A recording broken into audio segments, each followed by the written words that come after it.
જોઈ રહ્યા છો ગુજરાતની એક એવી ચેનલ કે જે તમારા શહેરના પળે પળના સમાચારો તમારા સુધી પહોંચાડે છે। સ્વાગત છે આપનું A1 અભિક્રાઇમ ન્યૂઝમાં। હું છું એન્કર અર્પિતા પટેલ। અંજારના વરસામેડી સીમમાં થયેલા હત્યા ભેદ ઉકેલાયો। અંજાર પોલીસ આરોપી ગણતરીની કલાકોમાં ઝડપાયો।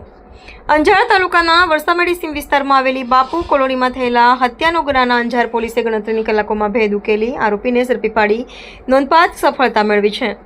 પ્રાપ્ત વિગત મુજબ તારીખ 9 જૂન 2026ની મોડી રાત્રે સંજયસિંહ પપ્પુસિંહ ગોળની છરીના ઘા મારી હત્યા કરવામાં આવી હતી। ઘટનાની જાણ થતાં અંજાર પોલીસ સ્ટેશનના પોલીસ ઇન્સ્પેક્ટર એચ જાડેજાના માર્ગદર્શન હેઠળ પોલીસની અલગ અલગ ટીમો બનાવી આરોપીની શોધખોળ હાથ ધરવામાં આવી હતી। તપાસ દરમિયાન હ્યુમન સોર્સની મદદથી આરોપી અરવિંદ કુમાર કિશોર રામ ચમારને ઝડપી પાડવામાં આવ્યો હતો।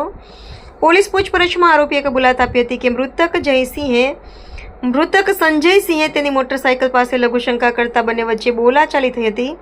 આ દરમિયાન ગુસ્સામાં આવી તેણે પોતાની પાસે રહેલી છરી વડે હુમલો કરી હત્યા નિપજાવી હતી। આ મામલે અંજાર પોલીસ સ્ટેશનમાં ગુનો નોંધાઈ આરોપી સામે ભારતીય ન્યાય સંહિતાની BNS કલમ 103 તથા GP એક્ટ કલમ 135 હેઠળ કાયદેસરની કાર્યવાહી હાથ ધરવામાં આવી છે। સમગ્ર કામગીરીમાં અંજારના PI H Jadeja, PSI SG વાળા સહિત અંજાર પોલીસ સ્ટાફે મહત્વની ભૂમિકા ભજવી હતી। રિપોર્ટર ભરત ઠાકોર, કચ્છ।